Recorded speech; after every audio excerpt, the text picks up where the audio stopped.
Hey guys, Matt Who's here with Sawhorse, and I'm at the 1920s Makeover ATL. And we're about to start working on the fascia of this house. Now, for this particular house, we are using AZEK. And the reason we're using AZEK is, believe it or not, Atlanta actually has more rain days, or I say more actually inches of rain than even Seattle. So lots of water, very moist climate. We're known as Hot Atlanta, mostly because of humidity, not necessarily just the heat. And what we're going to do to combat that is using a PVC material, AZEK, which is water resistant, moisture resistant on the exterior of the house. What's nice about this product is it installs easily, installs just like wood, and it also paints just like wood or regular siding. And the main thing that I like about it is the fact that you don't have to worry about moisture getting into it, you don't have to worry about paint peeling off, and also you don't have to worry about bugs getting into it because bugs are not going to eat this.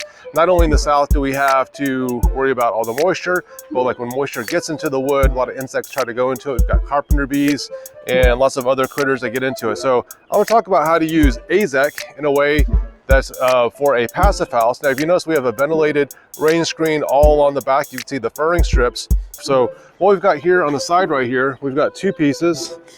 We've got just a filler piece of just dead wood. We've got AZEK and AZEK, and we've got Coravent in between.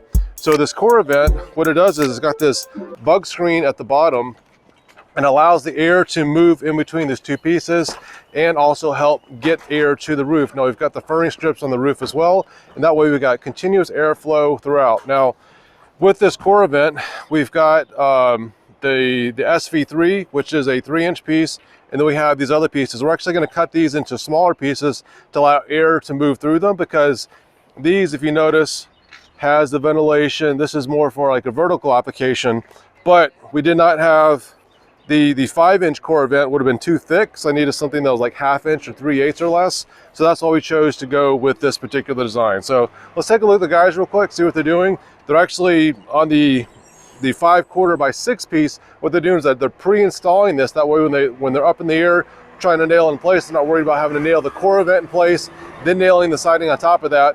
The Coravent is already nailed to the siding, just temporarily tacked in place. They're also using some screws.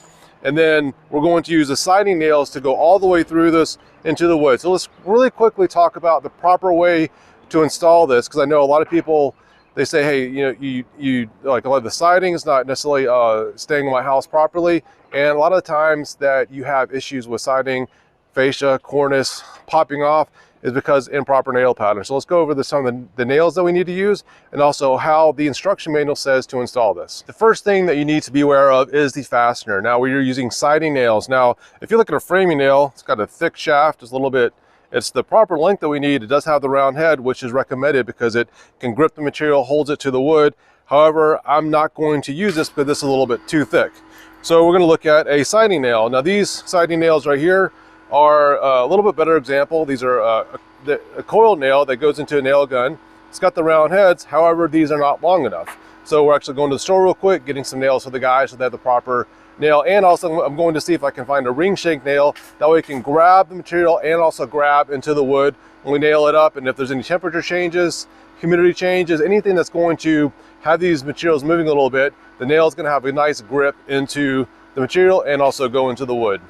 So we do have that nice firm material to nail into. So the nail is going to go through the siding, is going to go into the structure all the way around. Now, if you don't necessarily have this, if you just have rafter tails, you want to make sure that you're going through the rafter tails and at least 16 on center. One of the more important things that I think, besides using the proper type of fastener, make sure you're hitting that wood, is not nailing too close to the edge. Again, this is a very solid material, and if you use a thin enough nail, it's going to go through the material, but if you get too close to the edge, it is going to chip away at it. And this is for any type of wood. I recommend staying at least 2 inches away from any type of wood, and especially this, the AZEK.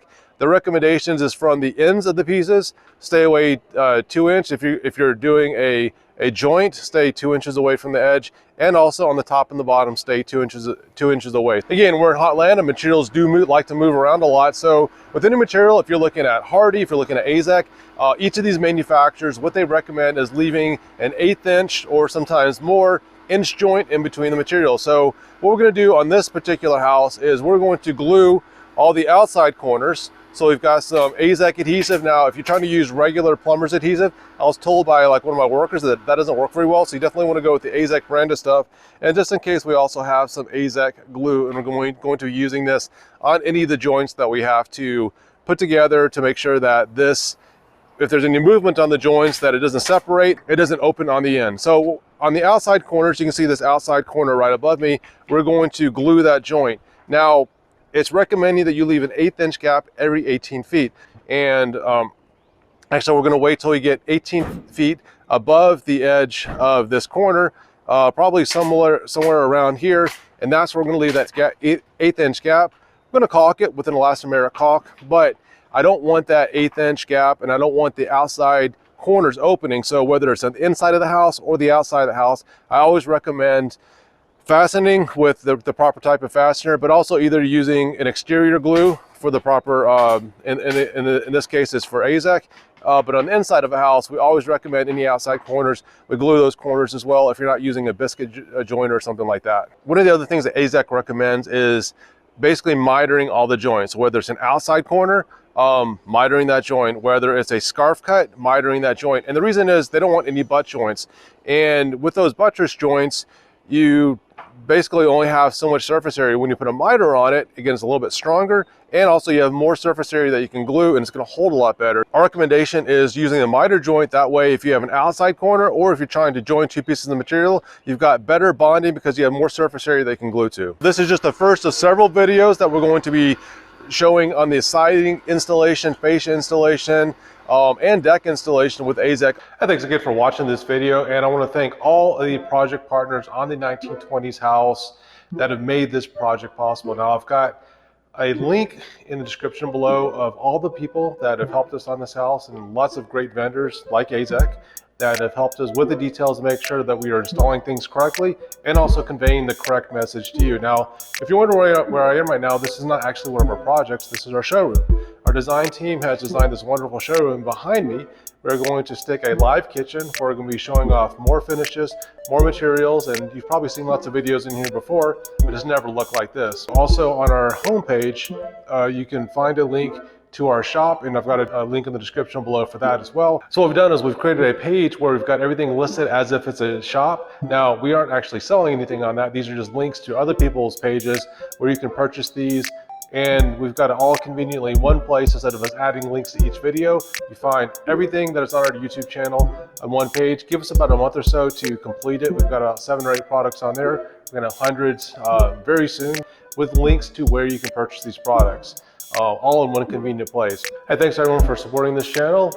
We'll see you guys at the job site again to see how the guys are doing with the installation of the AZEK. Thanks again. See you guys next time.